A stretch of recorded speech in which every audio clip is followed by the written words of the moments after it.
कोई ऐसा काम नहीं किया जिसकी वजह से लोग उनको वोट दें।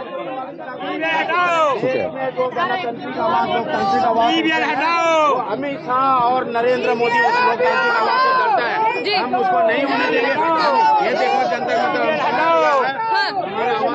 चलो उधर आएंगे हम बैलेट पेपर। गौतम चमार सर, ये पूरा मार्च लेकर कहाँ चल पड़े हैं? हम लोग इलेक्शन कमीशन जा रहे हैं और उनको ज्ञापन देंगे कि भाई आप ये फ्री फेयर एंड ट्रांसपेरेंट चुनाव कराने की जिम्मेदारी देश के संविधान ने आपको दी थी। आप उस अपनी जिम्मेदारी को निभाने की बजाय लोगों की वोट की चोरी करवा रहे हो और उसी की वजह से भारतीय जनता पार्टी को ये भरोसा हो गया है कि वो 400 पार ले आएगा। अदरवाइज 400 पार आएंगे कहां से? उन्होंने एक भी ऐसा काम नहीं किया जिसकी वजह से लोग उन्हें वोट दें। उन्होंने जो वायदे किए थे, चाहे 2 करोड़ रोजगार देने की बात की हो वो पूरा नहीं हुआ, चाहे 35 रुपए लीटर पेट्रोल देने की बात की हो वो पूरा नहीं हुआ, और इसके साथ साथ जितने भी वायदे उन्होंने किए थे काला धन वापस लाने सहित एक भी वायदा ये सरकार पूरा नहीं कर पाई, और जिसकी वजह से पूरा देश उनसे खपा है। और ऊपर से धर्म के नाम पे उन्होंने नफरत पैदा कर दी है। तो लोग नफरत नहीं चाहते, देश नफरत से नहीं चलता, प्यार से चलता है। ईवीएम बनाने वाली जो कंपनी है उसके 7 इंडिपेंडेंट डायरेक्टर में से 4 डायरेक्टर भारतीय जनता पार्टी के हैं। मैं पूछना चाहता हूँ ईवीएम मशीन के अंदर रियल टाइम क्लॉक क्यों है? रियल टाइम क्लॉक इसलिए है क्योंकि चुनाव की डेट से पहले जब ये विड्रॉवल की डेट खत्म हो जाती है और ये फाइनल हो जाता है कि टोटल कितने उम्मीदवार मैदान में बचे हैं, उसके बाद इनके इंजीनियर्स जो आउटसोर्स हैं वो लोग आते हैं और उसमें कैंडिडेट फाइल और टाइम फाइल ईवीएम मशीन के अंदर डालते हैं। आप लोगों को धरना करने के, आप लोगों ने जंतर मंतर पर धरने का आह्वान किया था। देखिए ये बहुत ही अनफॉर्चुनेट है क्योंकि हमारे भारत का संविधान हमें फंडामेंटल राइट देता है कि हम अपने अधिकारों की रक्षा के लिए freedom of speech and expression and demonstration, ये हमें हमारा फंडामेंटल राइट है। लेकिन केंद्र की सरकार ने इस अधिकार को भी धारा 144 लगा के छीन लिया है, जबकि धारा 144 दिल्ली पुलिस एक्ट की है। दिल्ली पुलिस एक्ट संविधान से ऊपर नहीं है। लेकिन फिर भी आप लोग नहीं मान रहे, सड़कों पर निकल रहे हैं। क्या करें?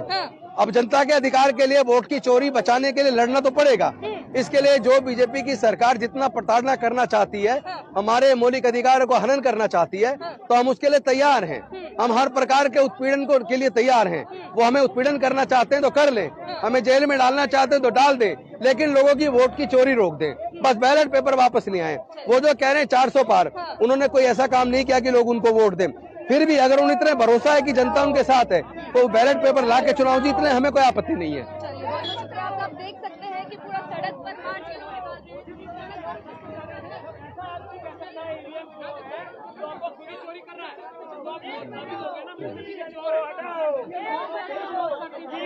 मौका है, देश बचा लो मौका है, देश बचा लो मौका है। पर अब मोदी जी को फायदा हो रहा है उस चोरी से, तो वो ये कह रहे हैं कि नहीं हम ईवीएम से ही चुनाव कराएंगे। ये नहीं होने दिया जाएगा। देश की जनता ईवीएम से चुनाव नहीं कराने की। वो एक बार इतना फोटो आ जाए बस वीडियो। ईवीएम हटाओ। देश जो भारत का संविधान जो हमें फंडामेंटल राइट्स की गारंटी देता है, जो हमें freedom of speech and expression and demonstration की गारंटी देता है, उस अधिकार को भारतीय जनता पार्टी ने छीन लिया है। जो कंपनी के जो 7 इंडिपेंडेंट डायरेक्टर हैं वो सरकार बदलनी है, वो सरकार बदलनी है। देश बचाओ, देश बचाओ, देश बचाओ, देश बचाओ, देश बचाओ। से प्यार से लेके चलो, सह सम्मान, ये धक्के मत दो, इज्जत से लेके चलो। इज्जत के साथ लेके चलो, कोई दिक्कत नहीं। कर लिया गया सर, कोई दिक्कत नहीं।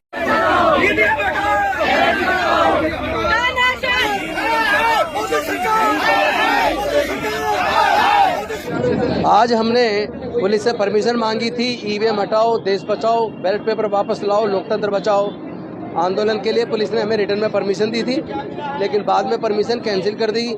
इस तरीके से फंडामेंटल राइट्स का वायलेशन केंद्र की सरकार कर रही है, और केंद्र की सरकार तानाशाह सरकार है। उनका प्रजातांत्रिक मूल्यों में और संवैधानिक मूल्यों में कोई भरोसा नहीं है। हम सब लोग वहाँ शांतिपूर्ण तरीके से बैलेट पेपर वापस लाने की, ईवीएम हटाने की मांग करने के लिए जा रहे थे, लेकिन पुलिस ने हमें वहाँ से गलत तरीके से, अवैध तरीके से उठा लिया है, और हमें नहीं पता पुलिस हमें कहाँ लेके जा रही है।